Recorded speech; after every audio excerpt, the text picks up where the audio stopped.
Welcome, ladies and gentlemen, to once again Writer's Block. My name is Garfield Khanyile, and I'll be your host today, accompanied by Stephen Kisbey-Green, Lutho Magasana, and the one and only Shaun Goosen. If there's any local Grahamstown talent that would like to get more exposure, or himself or herself would like to come on the show, then please, by all means, email us at the email below. Now, ladies and gentlemen, we will be discussing the big issue at hand, the Rugby Championship, and also the local Eastern Cape side, EP Kings. Now, to begin with, my first question, directed to the one and only Mr. Goosen.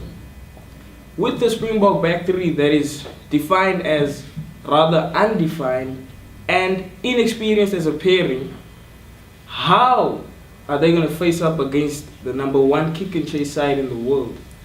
Well, Garfield, that is going to be a tough one. They are an inexperienced combination. Obviously, the island has been there for a long time. Khanyile, this will be the greatest test of his fledgling international career by far. There's no doubt about that. Coming up against Ryan Crotty and Anton Leonard-Brown, who's in some fine form at the moment.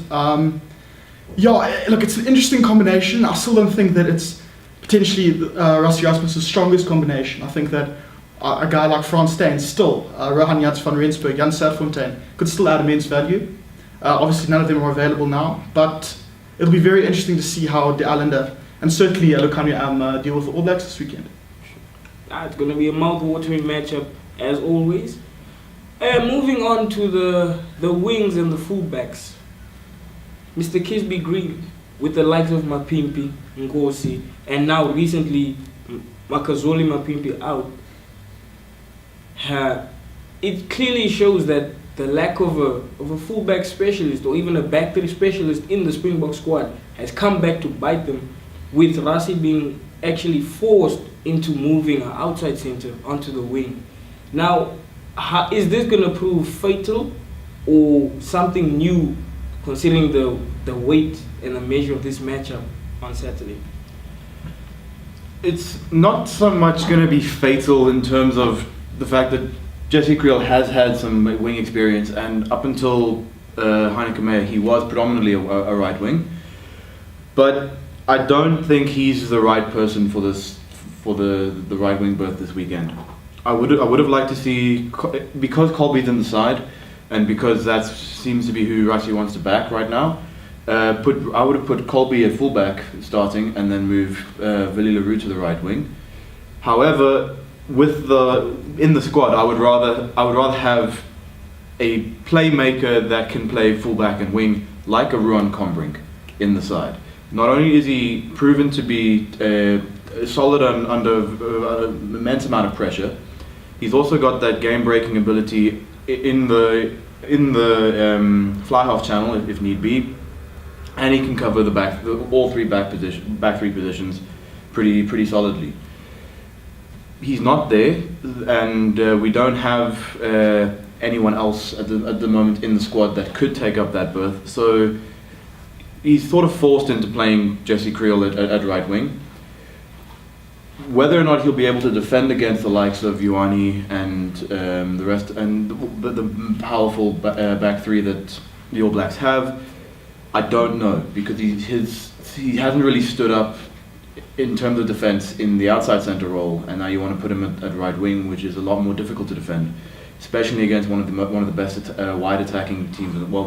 The best team in the world. It's going to be a strong test not only for Kriel but for the entire back three as a whole. It's very, very true, the words there.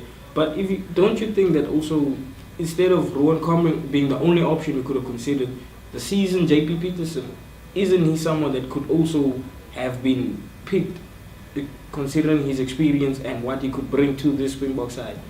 And wasn't saying that Combrink was the only option. It's just he's, to my mind, the best option at the moment based on everything else that's happened. Obviously, I'd rather have Nkosi at full health. The reason I wouldn't choose Peterson is because at this moment he won't bring anything extra to the side. What Erasmus is trying to do is trying to build his 2019 and 2023 Springbok squads. A man like Peterson as fantastic as he has been for the Springboks in the past, he's old. He's good, and he can still run around the park, but he's not going to bring anything to the side in terms of gaining more experience. Erasmus isn't focusing on winning at the moment. He's focusing on building. Yes, he wants to win. Everybody wants to win. But you'd rather, personally, I think you would rather build a side that can win in the future the more important matches. Rugby Championship is important, yes. Where we stand on the world rankings is important, yes. World Cup is more important. Moving away then from the international topic, moving it locally, Lutho, as we know, any team that plays at home, it gives them that little bit of edge over whichever opposition they're facing. But will this then be enough for the EP Kings to give them the first win to a rather slow start of the Glasgow Pro 14 debut? Good morning. Thanks for the question. Firstly, I would like to agree with you with the statement that a team that's playing at home has an advantage because it has the fans behind them which are singing and filling them with confidence, whereas the opponent has that overall crowd against them singing for the home team. So it's a bit of pressure for them. However, judging from how the South African team has been playing, I don't think it's going to be the case for them because, no, it's not promising for me. So as you say, you don't think it's going to be the case. So regardless of whether or not they were playing at home or away, do you think then that this weekend the EP Kings would produce a win or not? I'd like to think no, because judging from their last match, I think they have a start. They played well at the beginning of the game, but they couldn't maintain the energy until the end of the game because rugby has 80 minutes of the game, so the team has to maintain the energy for that 80 minutes, not for the first few. Absolutely. May I add something there, Garfield? No problem. Deon Davids, the Southern Kings coach, does have a proven track record at the helm, and I think that he's been very good at building a side. So he's brought in many new faces and experienced faces into the Southern Kings side in anticipation of this second season, the Pro 14. Guys like Sibusiso Sithole could add immense value. He's got lots of Super Rugby experience. He's played under Jake White. They were very close against the Dragons in their last game. I think that with 10 minutes to go, they scored a consolation try, but I think it was 27-22, a very close game. So now I'm agreeing with you. I think that in the long term they can build, and Deon Davids does have the potential to build a very strong squad. Well, we all are looking to back our local teams, and we should all instill that confidence. But if we look at it from this point, going into Saturday, we're both backing the Kings, yes. But when it comes down to the most anticipated fixture of the day, or in South African time, of the morning, the Springboks versus the All Blacks, the age-old rivalry. Now, as mentioned before, the Springbok back three is going to be a giant issue. But considering the depth that they actually brought into the squad from the beginning, with the likes of Damian Willemse now being pushed out of the squad, don't you think, Mr. Goosen, that if you pick somebody because you believe he is good enough, regardless of the teams you know you're going to face, shouldn't he be given a chance at showing the world and showing why he was chosen?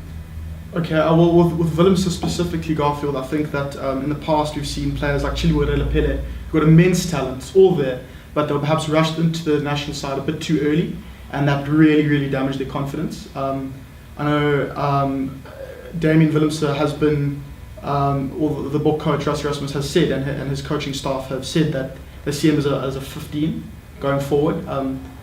I think that they've made the right call in not announcing him in the matchday squad. I think that it would be dangerous to his confidence to play the All Blacks in Wellington, especially considering what happened in Albany last year. So I think they've made the right call there. I think that Willie Leroux really has to step up in the back three. His experience is really going to have to come through here. Piwet Yanti, 24 years old, has all the talent in the world, incredible player.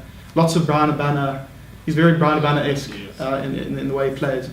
Jesse Creel is more, I think, a physicality to add a defensive option on the right wing. So Willie's really going to have to guard that back three this weekend, but I think it'll be interesting to see what happens. And I think Rassie, in terms of Willemse, has made the right call, I think, in my opinion.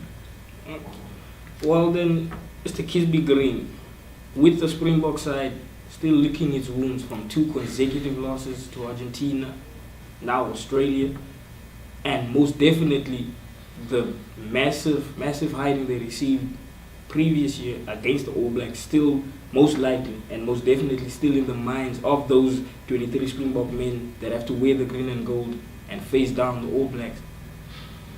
How is it that the Springboks are going to win with the team that is now playing most likely desperate rugby, because the whole country wants them to win, but nobody is believing that they can? It's going to be really difficult for them to pull off the win tomorrow, I think. As we sort of pointed out in Super Rugby season already, South African teams in the past 2 years have travelled very badly. The only team so far that have actually been able to pull any form of meaningful wins outside of the country have been the Sharks. Not that many Sharks players in the starting lineup. As you pointed out, the Springboks have lost 2 away games on the trot after coming off a fairly convincing win in South Africa against Argentina.